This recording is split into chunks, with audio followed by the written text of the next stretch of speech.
ఇక కన్యా రాశి వారి యొక్క ఫలితాలు. అయితే ఈ వారం మీ గోచార గ్రహగతులు గనక చూసుకున్నట్లయితే కొంచెం నెగెటివ్‌గా కనపడుతోంది. లేదా ఇబ్బందికరంగా కనపడుతోంది. లేదా ప్రతిబంధకాలుగా కనపడుతున్నాయి. కాబట్టి ఈ వారం చాలా జాగ్రత్తగా ఉండాలి.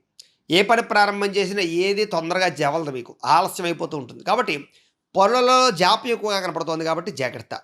ఇంట్లో కూడా కుటుంబ సభ్యులతో మాట్లాడుకునేటప్పుడు, నిర్ణయాలు తీసుకునేటప్పుడు మనస్పర్ధలు అధికంగా కనపడుతున్నాయి కాబట్టి కుటుంబ సభ్యులతో మాట్లాడేటప్పుడు, నిర్ణయాలు తీసుకునేటప్పుడు జాగ్రత్త. ఆస్తి వివాదాల విషయంలో కానీ, తగాదాల విషయంలో కానీ పెద్ద మనుషుల ద్వారా పరిష్కరించుకునే ప్రయత్నం చేయండి. కోర్టులు, పోలీస్ కేసులు మాత్రం వెళ్ళకండి. ఎదుటివారిని సరిగ్గా అర్థం చేసుకోలేకపోవడము, ప్రేమించిన వ్యక్తులను దూరం చేసుకోవడము, ఉద్యోగ కార్యాలయాల్లో కానీ, వ్యాపారాల్లో కానీ సమస్యలు కొని తెచ్చుకోవడము లాంటివి కనపడుతున్నాయి. అలాగే ప్రేమికుల మధ్య కూడా గందరగోళమైనటువంటి ఆలోచనలు కనపడుతున్నాయి. డబ్బులేమో విపరీతంగా ఖర్చు అవుతున్నాయి. ఈ వారం అంతా కూడా సంపాదన కన్నా ఖర్చు అధికంగా కనపడుతోంది. కాబట్టి ఖర్చుల విషయంలో జాగ్రత్త తీసుకోవాలి. తప్పనిసరి పరిస్థితుల్లో అప్పులు చేయవలసి రావడము, రుణాలు కొంచెం మిమ్మల్ని ఇబ్బంది పెట్టడము, అప్పులు చేసి మరీ వస్తువులు, వాహనాలు, భూములు కొనుగోలు చేయడము, గృహాలు కొనుగోలు చేయడము చేసే అవకాశాలున్నాయి.